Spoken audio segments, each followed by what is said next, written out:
મિત્રો, આપણા કુળદેવી માં, આપણા ઘરના માતાજી જો કદાચ આપણાથી રિસાઈ ગયા હોય, ઘરમાં, કુટુંબમાં, પરિવારમાં દુઃખના ડુંગરો તૂટી પડ્યા હોય, ચારે બાજુ તમને કોઈ બોલાવતું ના હોય, પોતાના તો પોતાના પણ પારકાઈ તમને ના બોલાવતા હોય, તમને કોઈ મદદ પણ ના કરતું હોય, ચારે બાજુ તમે નજર નાખો ત્યાં તમને અંધકાર જ જોવા મળે, તો મિત્રો તમારા જે ઘરના કુળદેવી માં હોય, તમારા જે માતાજી તમારા માનતા હોય એ રિસાઈ ગયા હોય.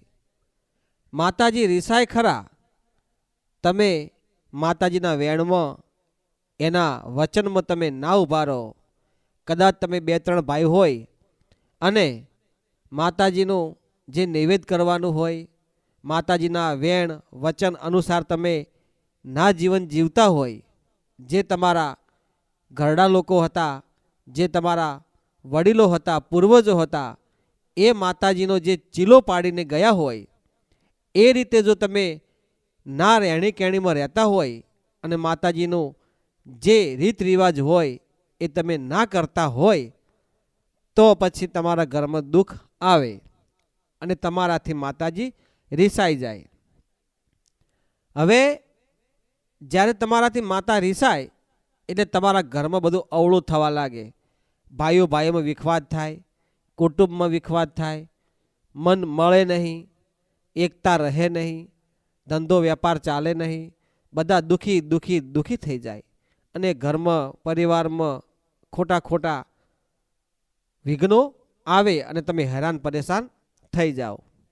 કારણ કે તમે માના કુળદેવી માના કહેવામાં નથી, માના વચન અને માના વેણ અનુસાર તમે જીવન જીવતા નથી, એટલે માતાજી તમારાથી થોડા નારાજ છે.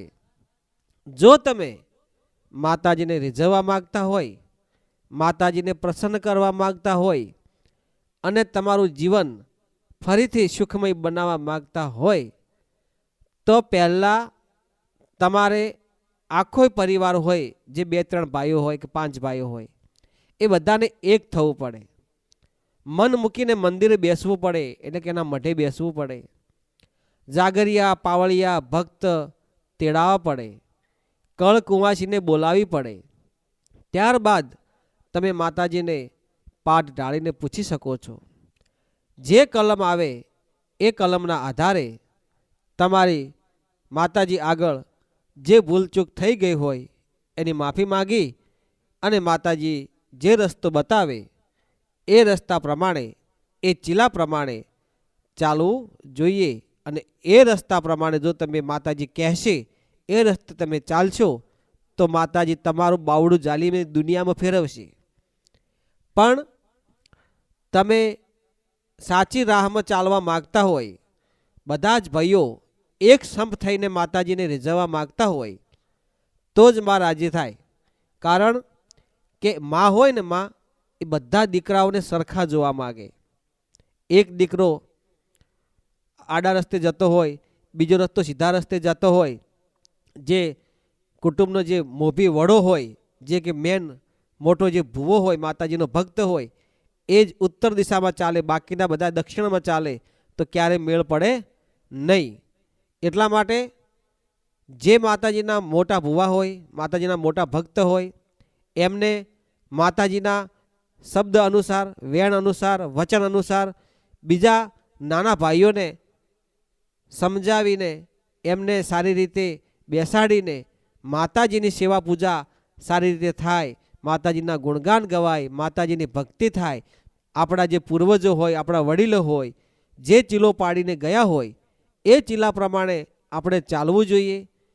આવો જેનામાં ભાવ હોય, નિસ્વાર્થ, સર્વ જગતના કલ્યાણ હેતુનો ભાવ, આખા કુટુંબનું સારું ને ભલું થાય એવો ભાવ હોય, એવો પરિવાર, આખો પરિવાર 4-5 ભાઈઓ ભેળા થઈ, કુટુંબના બધા સભ્યો ભેળા થઈ, ભુવા જાગરિયા પાવળિયા તેડાવી, કળ કુંવાસિયા બોલાવી માને રીઝવો, માને પ્રસન્ન કરો, તો 100% માતાજી તમારા હૃદયના રામને ઓળખે, તમારો અંતરનો ભાવ ઓળખે કે ના હવે તમે સાચા થઈને બેઠા છો, તો 100% માતાજી રિસાયેલી મનાઈ જાય છે.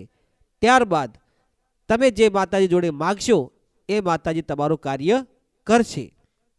પણ તમારે માતાજીના મઢે બધાને એક સંપ થઈને, એકતા રાખીને, મનનો મેલ મંદિરના બહાર મૂકીને બધાએ એક તાંતણે થઈ જવાનું છે.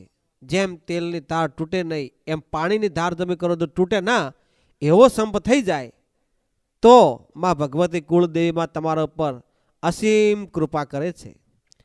તો મિત્રો, ક્યારેય પણ ઘરમાં ક્લેશ ના કરશો, ખોટા વ્યસન અને ખોટા ફેશનમાં ભરમાશો નહીં.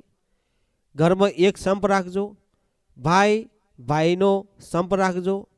જે કુટુંબનો પરિવારનો જે લોહીનો ના થાય તો સમજી લેવાનું એ કદી કોઈનો થાય નહીં.